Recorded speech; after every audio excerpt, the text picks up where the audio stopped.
In this era of heightened awareness about school security, one of the largest local school districts mapped out a beefed up safety plan for next year. It's a layered approach affecting access, backpacks, and metal detectors throughout NEISD. Eyewitness News reporter Henry Ramos explains the plan. I've got my backpack and school supplies and am ready to give a lesson on the new safety measures. Number one on the list, locked doors. Parents, say your child forgets their lunch or you need to pick them up early. Well, you won't be able just to stroll into the school. Every single exterior door is going to be locked, including the front door. So that means that it will take a little bit longer. Number two is the big talker. I think it's unnecessary. You see, this backpack won't work for middle school and high school students next year. They will actually have to have this one, a clear bag. We realize that there's not one thing that's going to please everyone. We wish that we weren't having these conversations. We wish we weren't having to make these decisions, but this is where we are.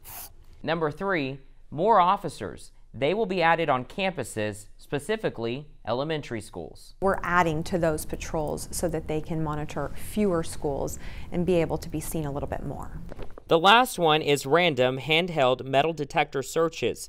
Currently, all NISD schools have the detectors, but this summer administrators will set the guidelines on random searches. If you are a visitor to the campus and a student at the campus, you could be subject to a random wand search. Most of the students we spoke with at James Madison High School say they feel safe, but would like stricter gun laws. Aubrey Chancellor with NEISD says these aren't easy decisions. I would ask that all of our parents and all of our community know that the number one thing is the safety of their kids and of course our staff members as well. In the wake of recent school shootings, school safety is a tough lesson for districts across the nation, and NEISD could add more safety measures by when that first bell rings at the start of next school year. Henry Ramos, KENS 5 Eyewitness News. Now, one footnote: band and athletic bags will still be permitted on campus, as well as purses and lunch bags. KENS 5 also reached out tonight to Northside ISD about any security changes. Spokesperson Barry Pettis says it has no plans to require plastic backpacks at this point, and at this time there are no changes for next school year.